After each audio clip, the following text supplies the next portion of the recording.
Number आ गया संत का भोजन बनाने का, उस दिन का दोनों समय का।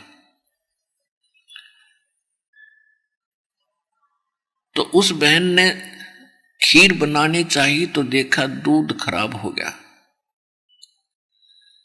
और जिनको परमात्मा पुण्यात्मा इस अध्यात्म मार्ग का ज्ञान हो जाता है तो वो समर्पित हो जाते हैं। उनको पता होता है कि ये बार बार अवसर नहीं मिलता भगवान की भक्ति और सेवा का। तो उसको बड़ा दुख हुआ कि परमात्मा आज तो बड़ी बात बिगड़ी, आज मुश्किल से दाव लग गया था अपने पूज्य गुरुदेव जी की सेवा का, और आज जब दूध खराब हो गया, खीर कैसे बनाऊंगी, खीर बिना ये दावत पूरी होती नहीं। तो उसने देखा कि एक पड़ोस में अभी 1 महीना पहले कोई भैंस ताजी ब्याई थी, उसके घर गई और कहा बहन ऐसे ऐसे मेरा दूध खराब हो गया, मुझे दूध उधारा दे दे। पहले दूध बेचते नहीं थे और अपना कारण बताया कि ऐसे ऐसे मेरे गुरुदेव जी का भोजन बनाना था, पता नहीं कौन सा माड़ मेरा खराब कर्म आगे अड़ गया कि मैं आज मेरा दूध फट गया, खीर नहीं बना पाऊंगी, मैंने खीर बनानी है। तो उस बहन ने, जिसके वह भैंस ताजी ब्याई थी, दूध निकाल कर और टांग रखी थी बाल्टी भरी भराई, वह नो की नहीं उठाकर उसके पात्र में पूरी डाल दी और कहने लगी बहन ले जा। तो जो उपदेशी बहन थी उसने कहा बहन कुछ तो रख ले अपने परिवार के लिए। तो कहने लगी बहन ले जा। ना जाने कैसे दाव लग गया इसे शुभ काम में, और मुझ कर्महीन का जो दूध प्रयोग होगा, ना जाने कैसे दाव लग गया। ले जा बहन, तू सारा ही ले जा। अब इस बात से वह सत्संग में जाने वाली बहन प्रभावित हुई कि हे भगवान कितनी पुण्यात्मा और आपसे दूर है, मैं सत्संगी ले रखा है, भगवान से भी बहुत निकट मानती हूं, सारा दूध तो मैं भी ना दूं कि मेरी उपदेशन भी मांगना आ जाता है, न सोचूंगी कुछ राख लूं बच्चों के लिए, और इसने सारा कुछ ही दे दिया। तो वह सोचन पर विवश हुई, कई दिन उसके हृदय से वह बात उतरी नहीं। एक दिन वह फिर गई उसके घर पे, सोचा इसको कुछ भगवान की कथा सुना दूं, इसकी रुचि भगवान में बने और इसका उद्धार हो। अब वो बहन गई, कुशल मंगल पूछा, तो वो लड़की जो थी अनुपदेशी थी, जिसने नाम नहीं ले रखा था, वह रोने लगी फूट फूट कर। जब कुशल की बात आई कि बहन कुशल हो, बोली कुछ नहीं पर फूट फूट कर रोने लगी। अब उपदेशी बहन ने पूछा, उसने सोचा क्या घटना घट गई इसके साथ। तो जब खूब रो रही, हल्का कलेजा हो गया, तब वह बताने लगी, कहने लगी बहन ये छोटा सा बाल लड़का था मेरा गोदी में, इसका पिता मर गया और मैंने ना किसी के संपर्क किया, ना जेठ का ना देवर का, और ना कुछ और ब्याह की सोची। इसलिए नहीं सोची कि इस बालक ने दुखी कर देंगे मेरे ने, मैंने दुखी सुखी करके इसने पालूंगी, और मैंने यूं पाल दिया। और न सोचा था ये बच्चा सियाना हो जाएगा तो मुझे सुख होगा, और यू बालक कति बिगड़ गया, ना मेरी एक मानता, और शराब पीता है और निकम्मे बच्चों में बैठता है, मेरी एक नहीं सुनता, मैं नो दुखी होगी। कई बार तो मन में आता है कि अपनी आत्महत्या कर लूं। तब उस बहन ने कहा कि बहन देखो, आप मेरे साथ सत्संग में चला करो और वहां ज्ञान सुनोगे, आपका बोझ हल्का होगा, इस संसार का पता चलेगा ये है क्या। तो वो बहन कहने लगी कि मैं एक तो विधवा, मेरा पति सिर पर नहीं, और आपके तो पति हैं, आप तो उनके साथ भी जाते हो या फिर नहीं जाते, वो नहीं जाते हैं तो सबको मालूम है इनके पति हैं, उनकी आज्ञा से जा रहे हैं, और मैं जाऊंगी तो दुनिया पता नहीं के बात बनाओगी, मैं नहीं चल सकती तेरे साथ। तो उस बहन ने फिर बहुत सा ज्ञान सुनाया उसको। कैसे? उसने बताया कि बहन देखो, क्योंकि सत्संग सुन रखा था, सत्संग सुनने वाले भक्त बहन बेटियां भाई बुजुर्ग जहां भी किसी कहीं पर जाएंगे तो वो चंदन जैसी लकड़ी होती है वह, और चंदन की लकड़ी को से छोटा सा गुटका की तरह रख दो, वो महक छोड़ेगा। तो स्वाभाविक बन जाता है इस ज्ञान को सुनकर, सोचते सबको बताऊं, सबको आवश्यकता इस वस्तु की। तो वह बहन बताने लगी कि देखो हम सत्संग में सुनते हैं तो उनको आधार बनाकर हम आगे बढ़ेंगे। आपने मीराबाई सुनी है? हाँ जी, खूब सुनी है। मीराबाई ने समाज को नहीं देखा, समाज के साथ कितना संघर्ष किया और आज वो सफल हुई। यदि मीराबाई ये सोचती कि समाज के कहेगा, कोई गुंडी कहता, कोई भुंडी कहता, और उसको मालूम था मैं कर क्या रही हूं, तो समाज तो देखो किसी को कुछ ना कुछ वो कहता ही रहता है, जैसी उनकी बुद्धि काम करती है। लेकिन भगवान से परिचित होने के बाद वो आत्मा परमात्मा से दूर नहीं हो सकती, चाहे सारा संसार एक तरफ हो। अब मीराबाई की कथा सुनाई उस बहन ने। क्या सुनाया? पुण्यात्माओं, आपने आज तक अध्यात्म ज्ञान जो है वो अध खबड़ा सा सुन रखा है, कहीं का सिर कहीं की चोटी, इस तरह का ज्ञान आपको सुना है। यथार्थ ज्ञान, तत्व ज्ञान अब सुनने को मिलेगा। संपूर्ण कथाएं कैसे हैं। मीराबाई बचपन से ही परमात्मा में बहुत ज्यादा आस्था रखती थी और ठाकुर समाज में उनका जन्म था। ठाकुर लोग अपनी बहन बेटियों को, बहुओं को पर्दे में रखते थे, घर से बाहर नहीं जाने देते थे, अपनी इज्जत समझते थे और स्वयं सारा काम करते थे। गोबर आप डाल काते, पशुओं का बाहर, पानी खुद भरा करते, पर अपनी बहन बेटी बहुओं को वो घर से बाहर नहीं जाने देते थे। वो अपनी इतनी इंसल्ट समझते थे, और अगर कोई गलती कर देती थी लड़की, किसी कारण से बाहर चली जाती, तो उसको खत्म कर देते थे। यहां तक उनका एक ऐसा ट्रेंड बना हुआ था। तो उस समाज में मीराबाई का जन्म हुआ, और काल ऐसा ही करता है, जो पिछला संस्कारी हंस होता उसको ऐसे किले में फिट कर देगा कि वो भक्ति या तो करे नहीं, और करेगा तो उसको उपलब्ध नहीं होने देंगे।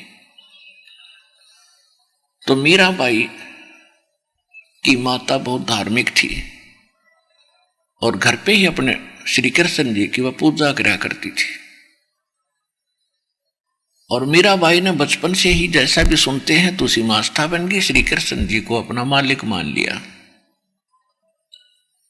फिर उसका कुछ समय के बाद विवाह करने लगे, तो उसकी माँ ने अपनी माँ से कहा कि माँ मैं दो बार ब्याह नहीं कराती, मैंने विवाह कर लिया श्री कृष्ण जी से। फिर भी जैसे तैसे उसको जबरदस्ती करके उसका ब्याह कर दिया। तो 4-5 वर्ष ब्याह के उपरांत उसका पति राजा था और घर में बड़ा था। उसका एक देवर था, तो उसके पति की 4 वर्ष विवाह के 4-5 वर्ष के बाद मृत्यु हो जाती है। जब वो उसका पति था, राजा था, और मीराबाई ने अपने पति से कह दिया था कि मैं भक्ति करूंगी, भक्ति से ना रोकना मुझे। वो अच्छी आत्मा, नर्म आत्मा का था। उसने कहा मैं बिल्कुल नहीं रोकूंगा। तो उसने, मीराबाई ने कहा कि मैं मंदिर में जाया करूंगी। उसके पति ने नौकरानी साथ भेजनी शुरू कर दी कि आप जा सकती हैं, और लेकिन पर्दे में जाओगी और नौकरानी तेरे साथ जाएंगे, नो ऑब्जेक्शन। तो इतना रास्ता परमात्मा ने दया कर उसका खोल दिया। कुछ दिनों के बाद क्या होता है, उसके पति की मृत्यु होगी। छोटा भाई उसका राजा बन गया, यानी उसका देवर। अब पहले तो उसने कोशिश की कि तू मंदिर में मत जा। पहले तो भाई था सिर पे, तेरा पति था, दुनिया की जुबान बंद थी। अब जाएगी तो तुझे पता नहीं लोग क्या क्या कहेंगे। वो नहीं मानी। उसने भी संतोष किया कि चलो ये पहले भी जा ही रही थी और औरतें साथ जाती हैं। जो जन मेरी शरण है ताका हूं मैं दास, और गेल गेल लाग्या फिरूं जब तक धरती आकाश। पुण्यात्मा, इस दास को परमात्मा के विधान का बहुत सारा ज्ञान हो गया।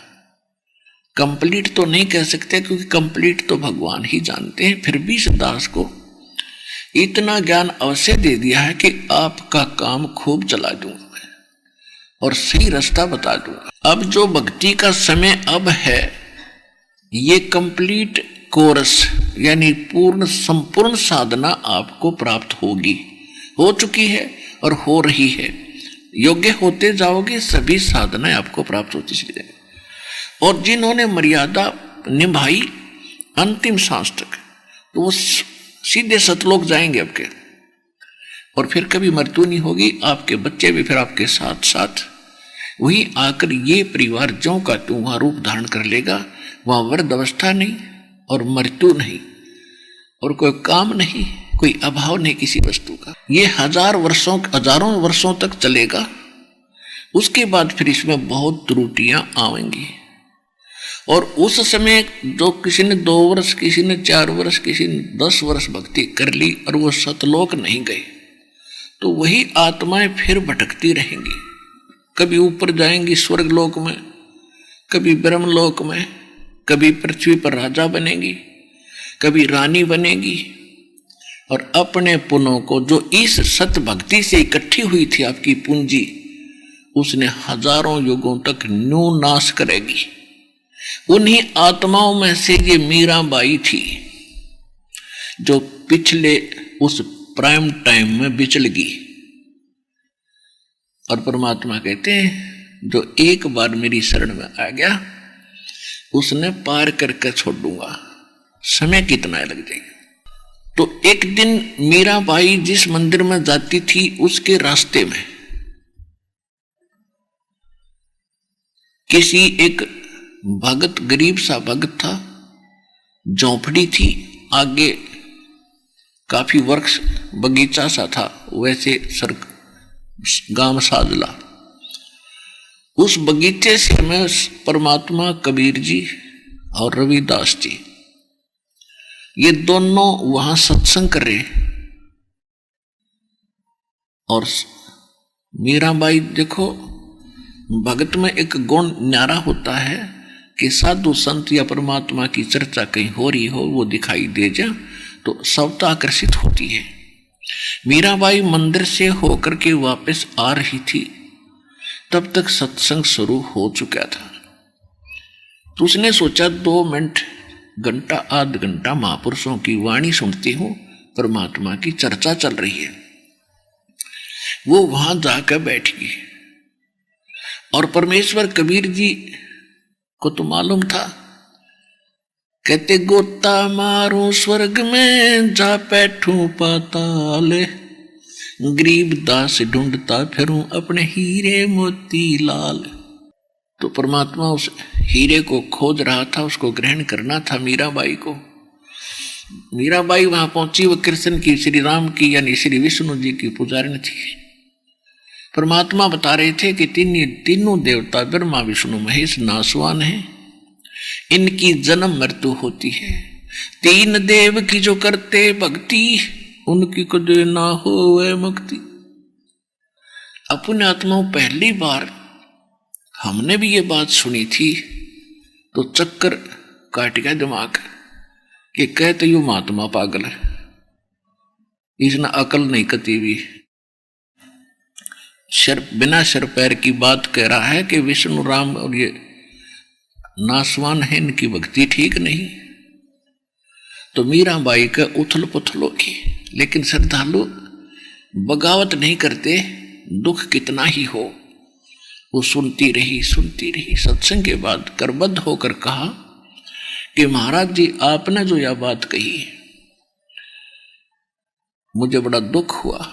मैं श्री कृष्ण जी की पुजारण हूं, विष्णु जी की पुजारण। आज तक हमने नहीं सुना भी इनसे ऊपर कोई शक्ति है और इनकी भक्ति ठीक नहीं। परमात्मा ने कहा कि बेटी, मुझे शौक नहीं झूठ बोलने का, मैंने आपसे कुछ लेना नहीं, मैं तो एक सत्संग कर रहा हूं, सच्चाई बता रहा हूं। आपको अच्छा लगता है तो ग्रहण करो, नहीं तो आपके ऊपर कोई प्रेशर नहीं, दबाव नहीं। तो वो कहने लगी, जी मैं इस बात को जानना चाहती हूं कि सचमुच ये ब्रह्मा विष्णु, क्या भगवान विष्णु से भी ऊपर कोई शक्ति है?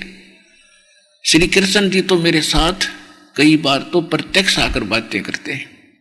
तो श्री कृष्ण भगवान ने कहा, परमेश्वर कबीर जी ने कहा कि बेटी, ये देवताओं के अंदर एक क्वालिटी होती है कि झूठ नहीं बोलते।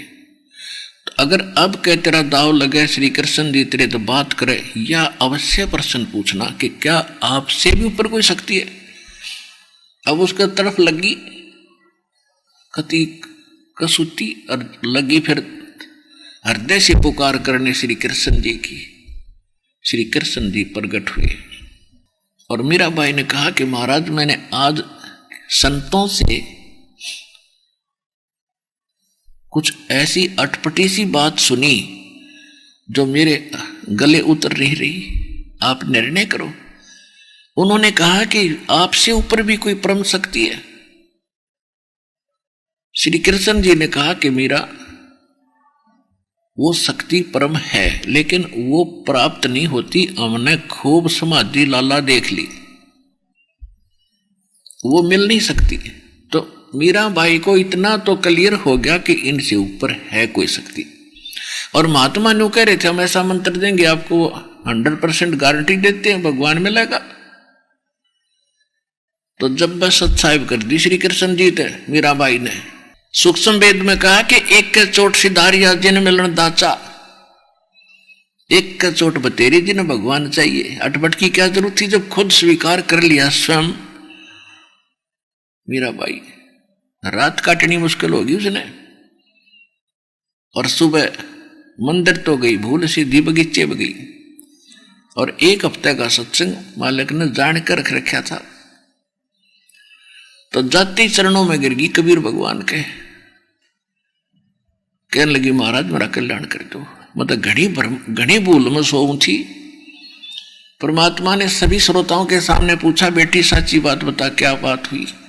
तब उसने बताया कि मैंने रात शाम ने जाकर श्री कृष्ण जी से अर्ज करी, मेरे सामने आए, उनसे मैंने ये प्रश्न किया कि आपसे ऊपर कोई शक्ति है? तो उन्होंने यही कहा कि वो शक्ति मिलती नहीं, हमने भी कोशिश कर ली। तो महाराज आपकी सारी बात सच्ची, और वो कहते उनको मिली नहीं और आपको हम उनको मिला देंगे। तो परमात्मा ने कहा कि बेटा, संत होगा वो झूठ नहीं बोला करे, और बकवादी अपने अटपट कर के लिए, स्वार्थ सिद्धि के लिए कितनी झूठ बोल सकता है।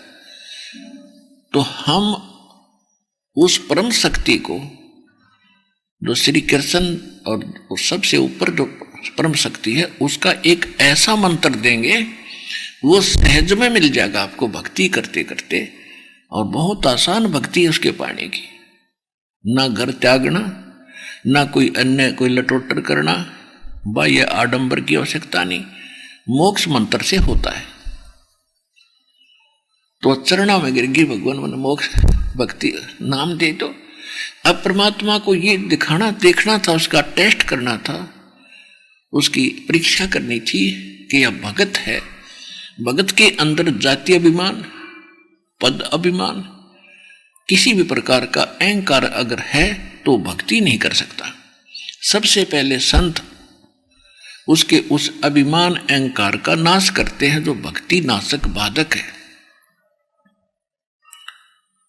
परमात्मा को तो पता था क्या होगा, और रविदास जी से कह दिया था कि मैं वो लड़की आवेगी मीरा और मैं तेरे पास भेजूंगा, और आप उसको ये पहला मंत्र मैंने दे रखा ना, इसको देना, केवल इसको देना, आगे नहीं किसी को देना भी।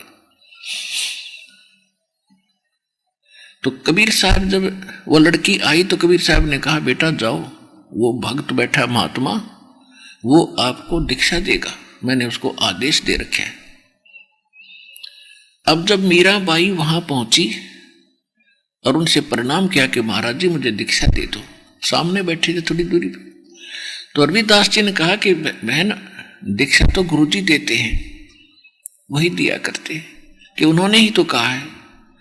तो परमात्मा ने कहा रविदास कल्याण कर बेटी का। तो रविदास ने कहा कि बहन बात सुन ले, मैं जाति से चमार हूं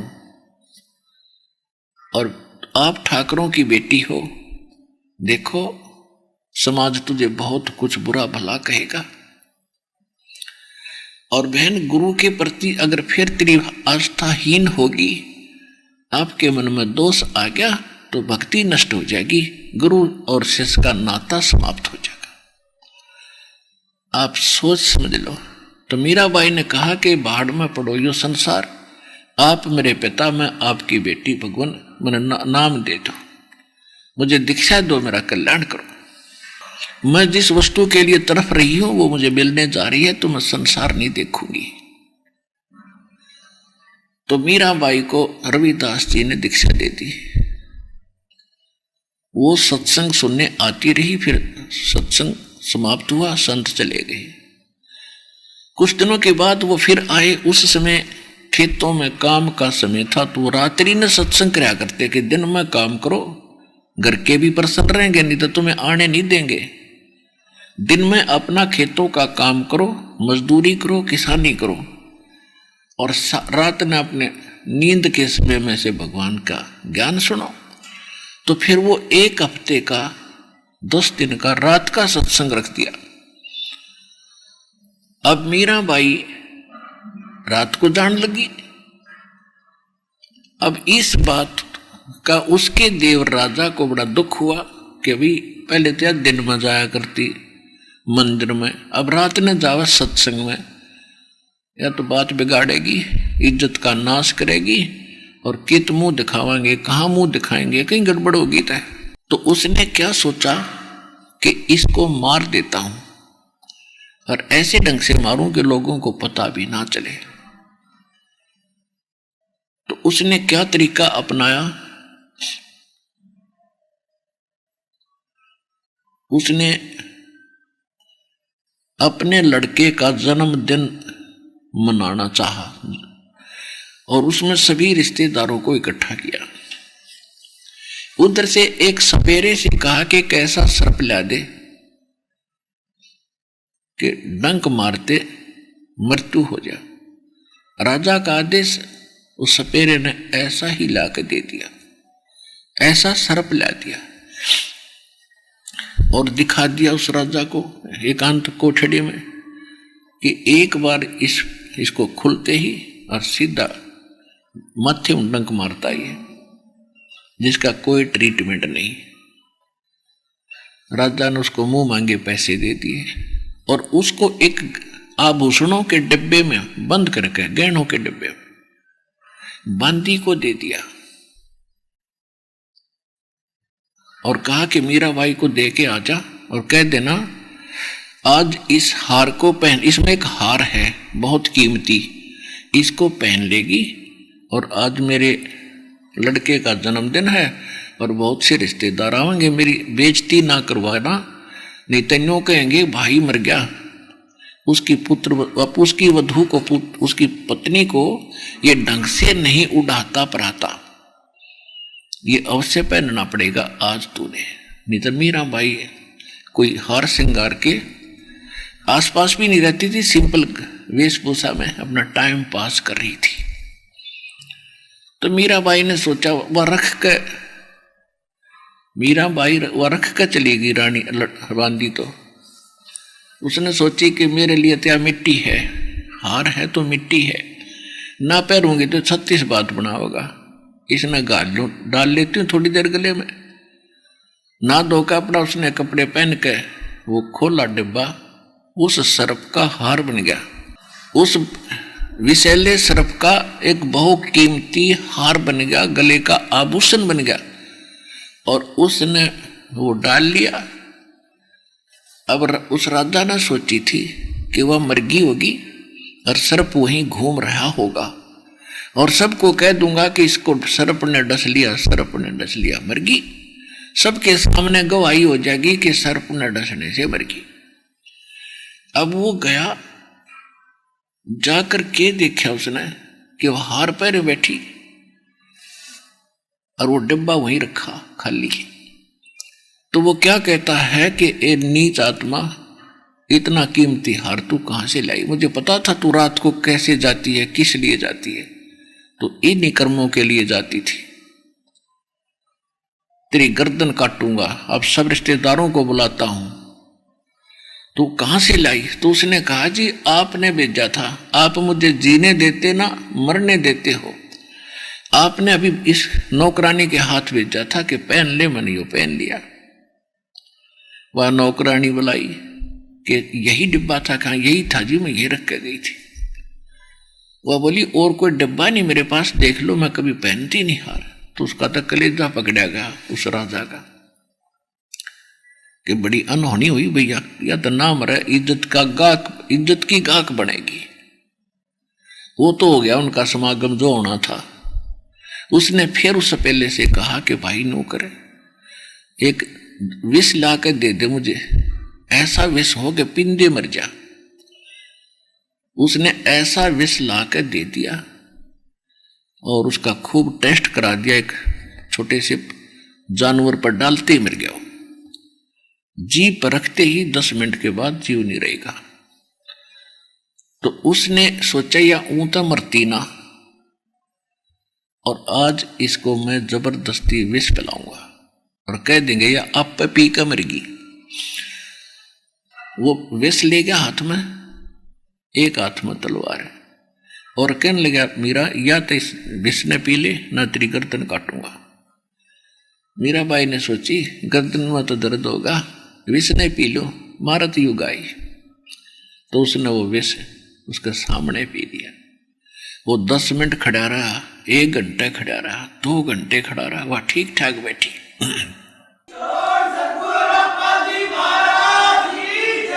सूक्ष्म वेद में कहा है मन तू पावेगा अपना किया रे, भोगेगा अपना किया रे। भाई मीरा बाई को मारन लागे जहर का प्याला प्यारे, मीरा बाई को मारन लागे जहर का प्याला प्यारे। पीवत ही अमृत हो लाग्या, हो गया सर्द ही यार, मन तू पावेगा अपना किया रे, भोगेगा अपना किया रे। कहा तो उस विष ने उथल पुथल मचा देनी थी हृदय में। गरीबदास जी कहते हैं कि पीवत ही अमृत बन गया और हो गया ठंडा ही यारे, हो गया सर्द ही यारे, हृदय कलेजा ठंडा हो गया उसका उस विष से। तो भक्ति में जो इतनी ताकत ना हो तो कौन बुझे भगवान ने, और कौन खोद दे उसको। अब उसने सोचा भाई ना तो या मारे तो मरती, और अब इसका क्या इलाज करूं। तो उसने मीराबाई की मां बुला ली और उससे कहा कि माता इसने समझा दो, इसने तुम्हारी इज्जत का नाश कर दिया, और दुनिया पता नहीं कि मुंह बनावे है, जगह जगह बातें चलती हैं, तो यह हमसे मेरी बर्दाश्त से बाहर की बात है, तू समझा। तो मीराबाई की मां उसको समझाने लगी बेटी तो इस सत्संग में ना जाया करे। और देखो सारा संसार पता नहीं के बात बना रहा है, कोई 19 कहता है, कोई बुरा कहता है, कोई अच्छा कहता है। और दूसरी बात हम ठाकर औरतें ने जिसको गुरु बना रखा वो चमार है, तब तक रविदास जी ही को वह गुरु मानती थी। फिर परमात्मा बाद में मिले थे कबीर साहब मीराबाई जब घर छोड़ कर चली गई थी। ये लंबी कथा है क्योंकि एक सत्संग में ये पूरा प्रकरण नहीं हो पाता। आज विषय दूसरा है इसलिए थोड़ा सा हिंट अवश्य दूंगा। तो उसकी माँ ने कहा, बेटी हमारी इज्जत का यो भी बट्टा लगा है, हानि है कि तू आपने एक चमार से और ठाकुर होकर उसकी शिष्या बन गई बेटी, इसमें भी हमारी इज्जत का हानि है।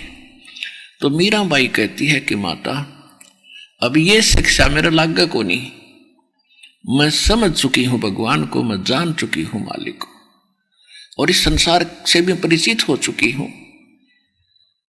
और अपने जीवन के उद्देश्य से मैं परिचित हो चुकी हूं, अब मैं ना मानूं। उसकी मां कहती है, सत्संग में जाना मीरा छोड़ दे, सत्संग में जाना मीरा छोड़ दे, आए मारी लोग करें तकरार, सत्संग में जाना मीरा छोड़ दे, सत्संग में जाना मेरा ना छूटरी, सत्संग में जाना मेरा ना छूटरी, हारी चाहे जड़े कमरो संसार, सत्संग में जाना मेरा ना छूटरी, थारे सत्संग के राय में है, थारे सत्संग के राह में है, आए वहाँ पर रहते हैं काले नाग, कोई कोई नाग तन डस लेवे, आए वहाँ पर रहते हैं काले नाग, कोई कोई नाग तन डस लेवे, जब गुरु मारे मेरे करेरी, जब गुरु मारे मेरे करेरी, हारी व तो सरप गंडे वे बने जा, सत्संग में जाना मेरा ना छोटेरी, हारी व तो सरप गंडे वे बने जावे, सत्संग में जाना मेरा ना छूटेरी, थारे सत्संग के राह में है, थारे सत्संग के राह में, आए वहाँ पर रहते हैं बब्बर शेर, कोई कोई शेर तन खा लेवे, आए वहाँ पर रहते हैं बब्बर शेर, कोई कोई शेर तन खा लेवे, जब गुरु मारे मेरे करेरी, जब गुरु मारे मेरे करेरी, हारी व तो शेरों के गिदड़ बने जाव, सत्संग में जाना मेरा ना छूटेरी, हारी व तो शेरों के गिदड़ बने जावे, सत्संग में जाना मेरा ना छूटेरी, थारे सत्संग के बीच में आए वहाँ पर रहते हैं साधु संत, कोई कोई संत तन ले रमे, आए वहाँ पर रहते हैं साधु संत, कोई कोई संत तन ले रमे, तेरे री मन में माता पाप है री, तेरे री मन में माता पाप है री, और संत मेरे माँ बाप है री, संत मेरे माँ बाप है री, हारी वह तो कर देंगे बेड़ा पार, सत्संग में जाना मेरा ना छूटे, हारी वे तो कर देंगे बेड़ा पार, सत्संग में जाना मेरा ना छूटे। अब उसकी मां फिर अंतिम पेच लगावे है, वो तो जाति चमार है, वो तो जाति चमार है, इसमें हमारी आर है, इसमें हमारी हार है, तेरे री लिख मता चमार है री, तेरे लिख मता चमार है री, मेरा सिरजन हार है री, मेरा सिरजन हार है री, हारी वे तो मीरा के गुरु रविदास, सत्संग में जाना मेरा ना छूटे री, हारी वे तो मीरा के गुरु रविदास, सत्संग में जाना मेरा ना छूटे री। मीराबाई नहीं मानी। मीराबाई ने देखा कि अब मुझे ज्ञान पूरा हो गया, ये संसार किसी का नहीं और यहां मुझे ये भक्ति करण नहीं देगा, इनकी चौधर और इनकी इज्जत। तो रात्रि के समय घर से निकल गई। अब मीराबाई पहुंच गई, जा रही थी रास्ते में एक संत एक गुफा में रहता था और उसका बहुत बोलबाला था, क्योंकि भोली जनता तो आडंबर को ज्यादा महत्व देती है। उसके विषय में क्या सुना जाता था कि सारे दिन में एक बार गुफा से आता है 1 घंटा 2 घंटे और केवल पुरुष को मिलता है, स्त्रियों से के दर्शन नहीं करता, ना दर्शन देता। तो इस बात से हमारा समाज और ज्यादा प्रसन्न होता है कि भी महात्मा की कमाल है जब स्त्रियों को निकट नहीं आने देता। स्त्री भूतनी है, चपट जाएंगी थारे बिना अकल के आदमी बेटी के बाद। अपना आत्माओं, जब तक ऐसे व्यक्तियों को तो आत्मज्ञान भी नहीं, परमात्मा तो बहुत दूर है। अब जैसे पहले सांग होया करते गांवों में, उसमें पुरुष ही स्त्री का रोल करा करते, सारा साजबाज, और जवान लड़के बिल्कुल बगैर दाढ़ी मूछ के लड़कियों का स्वांग करते थे और लड़कियों के कपड़े पहनते थे। तो एक व्यक्ति, एक बच्चा दूसरे साथी के साथ प्रथम बार सांग देखने गया। उसने देखा कि एक लड़की का रोल कर रही थी, जो लड़का था वैसे तो, और वो अच्छा डांस डूंस कर रहा था, मेकअप वगैरह करके, जो कि हूबहू लड़की दिखे थी। तो साथी कह रहा था, जो नया गया था, भाई बहुत बढ़िया डांस करती है लड़की। वो दूसरा साथी जो पहले से परिचित था कि लड़का नहीं है, लड़की नहीं है, लड़का है, वो कह रहा था लड़का है, लड़की है, लड़का है, ये लड़की नहीं है। बोला ना ना ये लड़की है, देखिए सारा तो सारे अंग वंग ठीक लगा रखे उसने। फिर वो श्याम ने जब वो सांग सूंग करके अपने नित जहाँ रुके थी वहां गए, उस लड़के ने उतार कर सारा सौदा एक लो टांग दिया खुट्टी पे। जब दिखे साचो लड़का था तो भाई। अगली बार जब वो सांग देखने गया, अगले दिन उसने वो लड़की ना दिखे थी, वो लड़का दिखा था। तो जब हमें आत्मज्ञान होगा तो इस कपड़े के अंदर हमने एक आत्मा दिखाई देगी जो नर है ना पुरुष है, वो एक जैसी है, तो उसको आत्मज्ञान कहते हैं। और ये परमात्मा के ज्ञान से वो मीराबाई काफी समझ चुकी थी। तो वहां जब वो गई, लोग इकट्ठे हो रहे थे, उसका बाहर निकलने का समय था उस संत का। मीराबाई जी ने पूछा, भाई कैसे इकट्ठे हो, क्या बात है? कि हम बहुत बड़े पहुंचे हुए महापुरुष हैं, उनके दर्शन करेंगे। किस में आएंगे कि अभी आने वाले हैं, पर आपको नहीं दर्शन होंगे। वो स्त्रियों को नहीं मिलते, ना दर्शन करते हैं ना देते हैं। मीराबाई बोली, भाई मैंने तो यूं सुना है कि एक पुरुष है और बाकी उसकी पत्नी है, सारी जितनी आत्मा है उसकी ही, वो सबका पति है। और भाई कोई दूसरा पति पुरुष पृथ्वी पे है तो मैं तो जरूर मिल लूंगी, मैं तो उसके लिए भटक रही हूं, मैं तो दर्शन करके जाएंगी इसके। उड़े बैठ गई। तो वो जो बाहर निकला तो उन्होंने बताया जी ऐसे ऐसे कोई बाई है भगतनी आपके दर्शन करना चाहती है। तो उसने कहा कि नहीं नहीं मैं स्त्रियों के दर्शन नहीं करता। फिर उस लड़की की कहानी बताई। वो न्यू कहा है कि मैं दर्शन करके जाएंगी, मैं के भूतनी हूं उसने खा लूंगी। ऐसा क्या हो गया? ऐसा आदमी का उद्धार होगा, औरतों का हो ही नहीं सकता। तो उसने कहा जी वो तो यहाँ बैठी नु कहते 10-20 1 से 10 साल लग जाओ मैं ताड़ा बैठी रहूंगी, ना खाऊं ना पीऊं।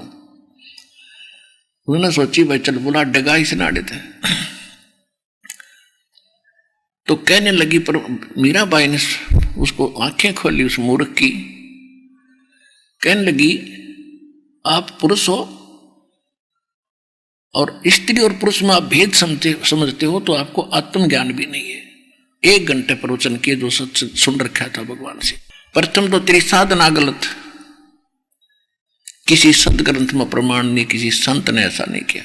और दूसरे तेरे विचार गलत। उसी समय चरण पकड़ दिए उस माई के बहन के बहन तेने आंख खोल दी मेरी, और अब संत की खोज करूंगा। तो उसने कहा कि संत भी मैं बताऊंगी तेरे को। अब वो तो रविदास न जाने थी।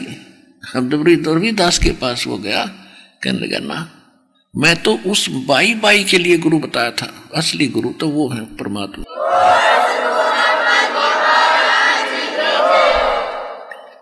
मीराबाई फिर भी उसने देखा कि वृंदावन के अंदर काफी साधु संत सुलझे हुए रहते, तो वहीं जाकर उसने अपनी एक झोंपड़ी डाल ली।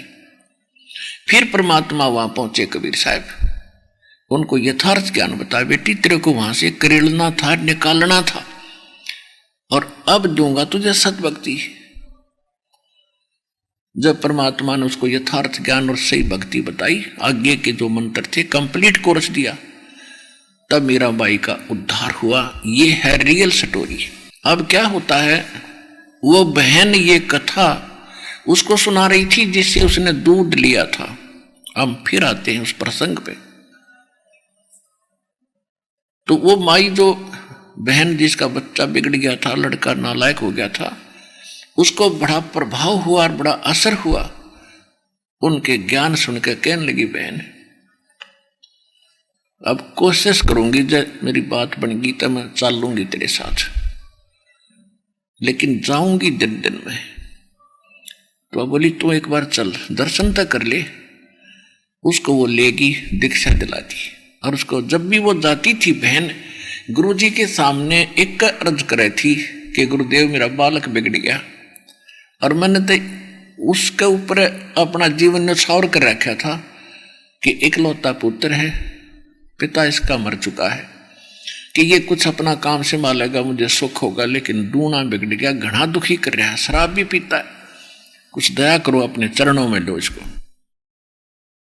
तो संत जी ने कहा कि बेटी आप दृढ़ रहो, आप भक्ति करो, समय आने पर परमात्मा उसकी भी तेरी वह भी पुकार सुनेगा, पर सच्चे दिल तो लगी रहे, तू दृढ़ रहे। और फिर ज्ञान ये भी हो गया भी ठीक है, एक लेवा एक देवा दूतम, कोई किसी का पिता नहीं पुतम, ये तो ना जाने कौन सा लड़ी आ रहा है, कौन से जन्म का, अपनी पूरी कर लेगा पूंजी। वो भी ज्ञान संतोष देता है। तो वह अपनी दृढ़ता से लगी, ठीक है जब सुधर जाएगा, जब सुधर जाएगा, अपना कर्म तो बनाऊं मैं। तो उस दिन सभी बहनें, जैसे हम यहां देखते हैं, तो हम प्रत्येक भक्त ये सोचता कि मैं भी ऐसा ही करूं, इस भक्त ने ऐसा किया है। तो यह एक देखा देखी भी भक्ति का रंग चढ़ा है थोड़ा सा यहां आने से। तो उस बहन ने देखा कि सभी ने अपनी अपनी पारी बांध रखी है गुरुदेव की सेवा करने की, खाना खिलाने की, और वो 10-5 घर थे, और इतने दिन महात्मा वहां रुकया करते। तो जैसे शनिवार सोमवार बांध लिया सबने, इस प्रकार से एक दिन वो खुआ होगा, दूसरे दिन दूसरा भोजन करा होगा, तीसरे दिन तीसरा, तो ऐसे सबका कंप्लीट था वो कोर्स। तो सभी ने उसने प्रार्थना की कि मुझे भी एक दिन दे दो, मैं भोजन करा दूं गुरुदेव को, यानी आश्रम के भक्तों को। तो किसी ने नहीं दिया कि बहन मुश्किल से समय मिला है, गुरुदेव मुश्किल से आते हैं, महीने 2 महीने 6 महीने में, और हम नहीं दे सकते। तो जिस जो बहन उसको लेकर गई थी उसने कहा कि मेरी पारी में तो एक दिन सुबह या शाम का भोजन करा दे, तो आप शाम का भोजन करा दो। अब ठीक है जी। तो शाम के भोजन का न्योता दिया ही गुरुदेव को जी, शाम के भोजन की अपनी बेटी पर रजा करो। परमात्मा बोले ठीक है बेटा, 2 टूक खाने हमने तू लिया। अब उसने बड़ी खुशी का ठिकाना नहीं, उमंग चढ़ गई, बढ़िया भोजन बनाऊंगी। उसने भोजन बनाया, खूब तैयारी करी और बना के भोजन बनाते बनाते उसका बुखार तेज हो गया। इतना बुखार तेज हो गया कि बुरा हाल हो गया उसका, 10 कदम नहीं चल सके। उधर से वो लड़का आता नहीं था, बहुत देर से आता था। उसने सोची अब क्या करूं, मेरी सारी सहेली जा चुकी होंगी कि वो वहां पहले चली जाती है, काम करवाती है, सेवा कराती है। उधर से वो लड़का इतना नालायक हो गया था, चोरी करने लग गया। शराब पीने को आवा कहां से डेली उस चोरी करने लग गया। उस दिन उसके ग्रुप ने, उसके साथियों ने राजा के महल की चोरी करने की स्कीम बना ली। और उनके मन में क्या मियाँ मिट्ठू थे कि रानियों के हार लाखों रुपए के होते, एक भी हाथ लग गया तो बस सारा जीवन पार हो जाएगा। उन मूर्खों ने ना सोचा राजा के घर पर ये खाला जी का घर है। उसके लिए उन्होंने उसी रात्रि में स्कीम फुल कर रखी, अपना पूरा प्रोग्राम बना रखा। और रात ने किसी देवी के मंदिर में जंगल में एकत्रित होकर वहां से चलने का उनका सारा जो व्यवस्था थी। तो वहां इंतजार करनी थी सबने 12 बजे तक, और उसके बाद वहां जाना था। तो उधर से उस लड़के ने सोची तू जल्दी खाना खुना खा आज जल वक्त से, और वक्ते जा बैठ उड़े, यदि तेरा नंबर ना हो पाछे रह जाता। वो घर पे आया, उसकी माँ को पता था कि आज्ञा पालन नहीं करता, तो उससे कहा कि बेटा आज ऐसे ऐसे मैंने गुरुदेव की से भोजन की अपने प्रार्थना की थी बेटा, और मेरा हो गया बुखार घना तेज हो गया। एक या मेरे पर दया कर दे तो ये भोजन पहुंचा के आश्रम में, और आज ये भोजन नहीं पहुंचा तो फिर मुझे कोई भी वो नहीं देगा, आगे सेवा नहीं मिलेगी। उसको कहने लगा कि माता तू वहां मत जाया करे, लोग पता नहीं क्या क्या कहते हैं मेरे को, और भाड़ में जाता रहियो बाबा जी, मैं जाता। न्यो कहते हुआ फूट फूट रोने लगी। अब लड़के ने सोचा कि मैं तो थोड़ा ही समय हुआ है, 1 घंटे में रोटी खवायाऊंगा, माँ घनी दुखी होगी। तो उसने कहा कि ला माँ दे दे। वो उठा कर रोटी भोजन और आश्रम में पहुंच गया। तो आश्रम में जब अन्य भक्तों ने, बहनों ने देखा कि वो तो रामो का लड़का आ गया, और सबके मन में यूं भगवान ये आया कि भगवान ने, गुरुदेव ने सुन ली बेटी घनी दुखी रहा करती बहन, किसी तरह मेरा बेटा आवसरण में आज सुन ली परमात्मा ने, और ये भोजन भी लेकर आ गया। उसने आते पूछा कि कहा है महाराज जी। तो भक्तों ने बैठाया, कहा कि बैठ जा भाई, स्नान करने जा रहे हैं, अभी आ जाते। स्नान करके महाराज जी आए तो उनको पहले ही बता दिया, कहा जी आपने सुन ली रामो बहुत रोया करती थी, और आप उसका लड़का आ गया आज भोजन लेके, वो कोई बुखार हो गया बेटी के, बहन के। महाराज जी ने सोचा, जब वो बैठ गया ना सामने भोजन रख दिया, तो महाराज जी ने सोचा इस बच्चे को थोड़ा बहुत ज्ञान सुनाता हूं, इसकी कुछ बुद्धि सेट है, मुश्किल से आया है आज, और पीछे भोजन खाऊंगा मैं। तो लगा समझाने, बेटा भक्ति करनी चाहिए, मनुष्य जीवन ऐसे ही नहीं मिलता। तेरी माता देख तेरे लिए कितनी दुखी रहती है, तू इकलौता पुत्र है, और माता की आज्ञा का पालन करना चाहिए। वो लड़का कहने लगा, बाबा जी जल्दी भोजन खा, मेरे पास इतना टाइम नहीं है। कहते कबीर पिछले पाप से हरि चर्चा ना सुहावे, और के ऊँगे के उठ चले ना और बात चलावे। तो संत ने सोचा भाई ये सचमुच ठीक कर वो है, वह लड़की तो नरा निकमा बालक है, कति ये 16 माथे बोलना भी नहीं जानता। तो संत ने अपनी रोटी खाई, और वो ने जूठे बर्तन उठाकर भाग लिया। उसने सोची बस फिर लेट हो जाऊंगा, और लाखों रुपए में तो 20-30 हजार तो मिल लेंगे। वो 20 करोड़ के बराबर थे आज के, थे 20 लाख, तो 20 हजार वो सोच रहा था।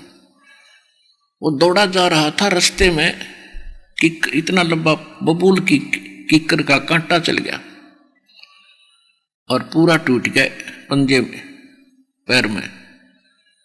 अब वहीं लंगड़ा हो गया,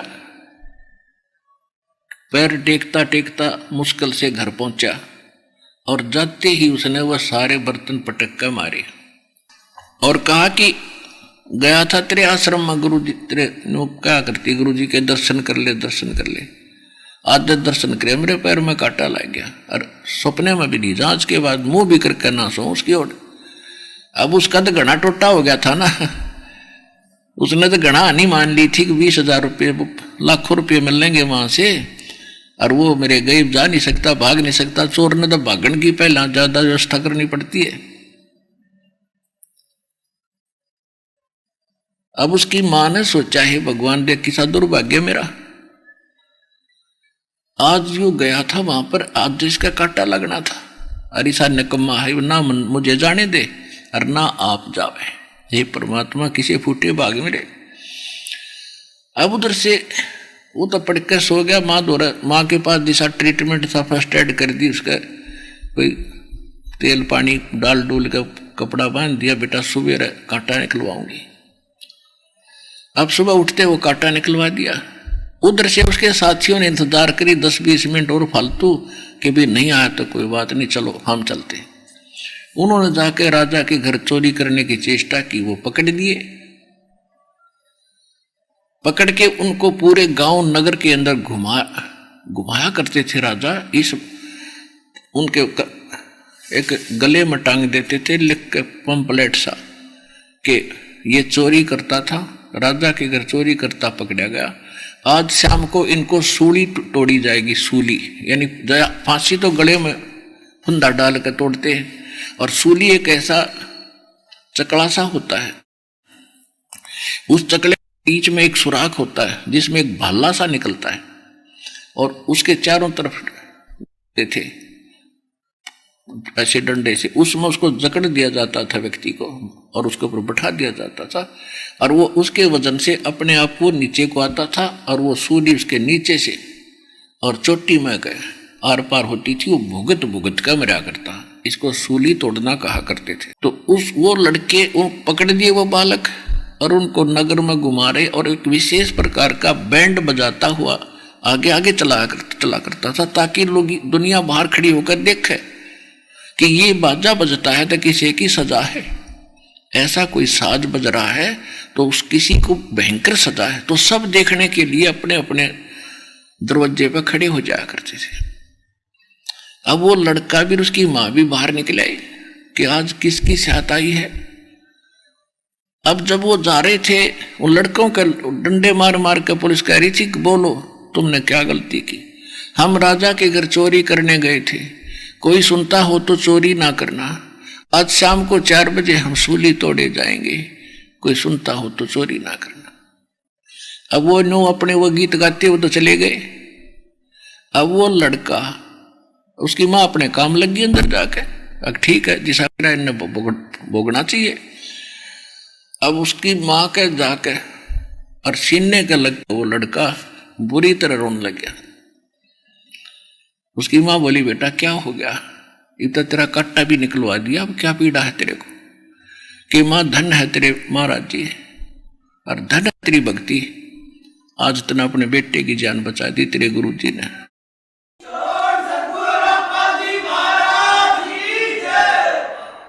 माँ आज तेरा बेटा नहीं था, और फिर उसको याद आ रही है कि माँ मैं मर जाता तो कैसे जीतती आप। तो वह माँ कहने लगी बेटा तू क्यों मरे चोर। तो उसने कहा माँ तेरा बेटा चोर हो गया था, मैं इनके साथ जाना था, और जब मेरा कांटा ना लगता माँ आज मैं नहीं था। फिर उस माँ ने कहा रे निकम्मे, मैं तेने सोचो थी तू शराब पीवे है तो चोर भी हो गया था। कहा माँ मैं चोर भी हो गया था, और धन्य है आपके गुरुदेव ने, और वहां मैं ना जाता कांटा ना लगता तो मैं डटा नहीं डटू था। आज मेरी शाद थी, मेरी मौत थी माँ। शेष जीवन तेरे गुरुजी का दिया हुआ तेरे बेटे का, और मुझे भी ले चल, मैं उनके चरणों में प्रणाम करूंगा, अक्षमा याचना करूंगा और जीवन भक्ति करूंगा, मातृ सेवा करा करूंगा। सतगुरु की शरण में, सतगुरु शरण में आने से भई आई टले बला, जय मस्तिष्क में सूली हो वो काटे में टल जावे। तो पुण्यात्मा, सत्संग में आने से हमें बहुत लाभ होता है, जीवन के उद्देश्य का पता लगता है। हमारे को किस लिए मानव शरीर मिला था और हम कर क्या रहे हैं, हमने करना क्या चाहिए था। तो इस प्रकार सत्संग के अंदर आने से हमें बहुत लाभ होता है और